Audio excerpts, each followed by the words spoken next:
తమిళ star hero Thalapathy Vijay కు టాలీవుడ్ లో కూడా మంచి డిమాండ్ ఉంది. రాజకీయ రంగ ప్రవేశం చేయబోతున్న విజయ్ చేసే లాస్ట్ 2 ప్రాజెక్టులలో the greatest of all time movie మొదటిగా ప్రకటించిన విషయం అందరికీ తెలిసిందే.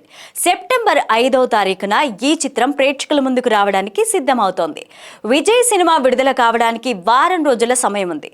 అంటే హడావిడి ఏ రేంజ్ లో ఉంటుందో అందరికీ తెలిసిందే. అయితే రొటీన్ కి భిన్నంగా ఈసారి మాత్రం సోషల్ మీడియాలో ఎక్కడా కూడా ఫ్యాన్స్ హంగామా కనిపించడం లేదు.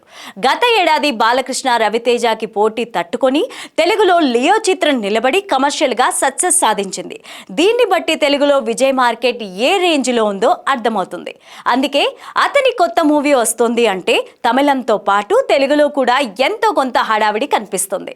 తెలుగు స్టార్ హీరోల సినిమాల లాగే విజయ్ సినిమాకి కూడా ఇక్కడ థియేటర్స్ లో డిస్ట్రిబ్యూటర్స్ హక్కులను భారీ డిమాండ్ సొంతం చేసుకుంటారు. గోట్ మూవీ పైన మంచి టాక్ ఉంది అని ఎక్కడ కనిపించాల్సిన బజ్ మాత్రం కనిపించడం లేదు.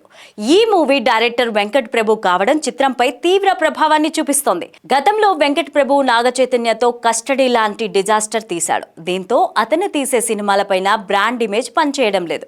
విజయ్ సినిమాలలో మ్యూజిక్ ఎంత ప్రాధాన్యత ఉంటుందో అందరికీ తెలుసు. మరీ ముఖ్యంగా గత కొద్ది కాలంగా విజయ్ సినిమాలు అంటే అనిరుద్ రవిచంద్ర మ్యూజిక్ చేస్తాడు అన్న బ్రాండ్ అయితే ఉంది. అయితే దీన్ని మారుస్తూ అతని స్థానంలో యువన్ శంకర్ రాజా రావడం సినిమా పైన ఉన్న బజ్ ని బాగా తగ్గించాయి అనుకోవచ్చు.